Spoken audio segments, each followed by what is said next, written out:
Over the past year, I've made some revisions to my desk setup, from upping my audio, changing up some of the ergonomics, and just cleaning it up to be a bit more clutter-free and modern, all while still being a great place to both work and play.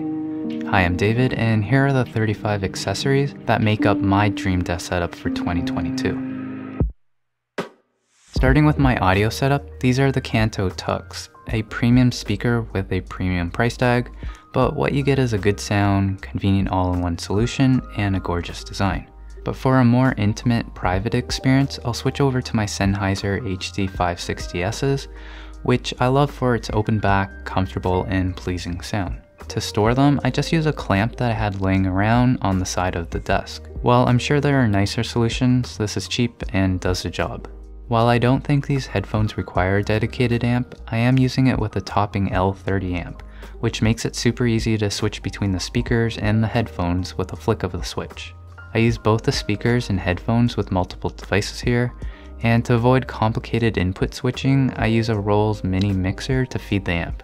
This lets me mix all my audio sources without needing to change any of the input settings, and I can even listen to them at the same time and adjust the levels of each with these knobs. To feed the sound from my PC, I use a cheap Apple USB-C to audio jack dongle, and I use another audio cable from the TV when I'm watching videos directly on it. I also have a Chromecast audio connected to the mixer, so if I'm casting music across my condo, it will also come out of these speakers. Switching over to my office chair setup, I'm still using the Steelcase Leap as my main chair, and I still find it a comfortable chair for longer working sessions or just lounging around. But sometimes it's too restrictive, and if I need a bit of a stretch or more freedom of movement, I'll switch over to my Hacapisco chair that's better to fidget and move around. I also sometimes throw a yoga mat or a foam footrest under the desk once in a while, just to give my feet and legs more options during longer days, to help stretch them out or kick them up while lounging. Standing up is something I'll also still do with the fully desk legs, but I personally get tired and lazy pretty quick while standing, so I often end up sitting back down not too long after. For the tabletop, I'm back to using my Acacia wood countertop that I really like for its warm, natural color. I wish it was a little deeper, only being 65 centimeters deep, but the wider length helps me spread things out without feeling cluttered. Keeping the desk looking clutter-free meant hiding those cables underneath the table.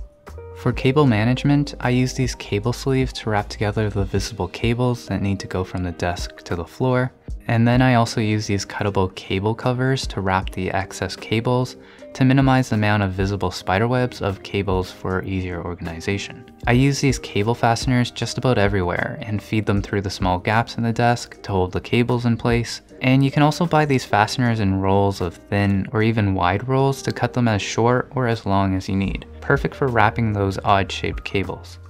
To also keep the desk looking clutter-free, I've placed most of my devices in this IKEA Besta cabinet. This keeps them off the floor and also provides me some additional table space for storage. In here I have my main PC that's inside a Sama IM01 micro ATX case, and I also have a spare PC inside a Cooler Master NR200 mini ITX case when I need to do some testing.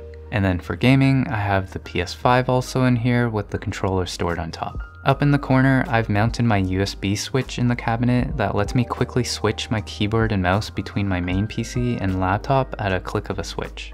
The wireless USB receivers I have connected here go to my Logitech G91510 keyless keyboard, which is expensive but a great all-rounder, and I especially love the scroll wheel for volume control.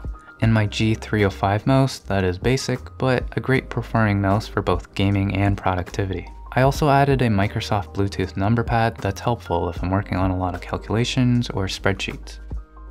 The laptop I'm using is an old Dell XPS that's getting a little slow, so I am looking for a replacement. Whether that be one of the newer MacBooks or Windows notebook, I haven't fully decided yet. As for the dock, I'm still using an older Anker Thunderbolt 3 dock that does the job for me. And I do like that this dock also works great with my non-Thunderbolt USB-C only devices. To keep the laptop off the desk but still easily accessible, I have the laptop mounted on a CBS Ollin Arm with an Amazon Basic laptop tray on top. And I'm still using this 1 meter cable matter Thunderbolt cable, so I can route it and extend the arm without restrictions to move it out of the way or closer. If I'm video conferencing on the laptop, I have a dedicated Jabra Evolve 2 headset that I use for voice that's been pretty reliable and convenient for the job.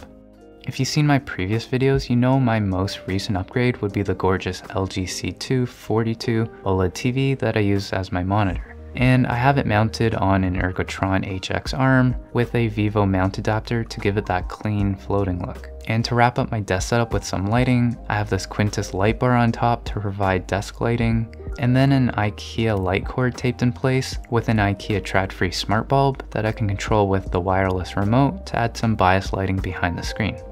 So those are my 35 accessories that I used in my dream desk setup for 2022. But hope you guys enjoyed this one. You know what to do, and I'll see you in the next video.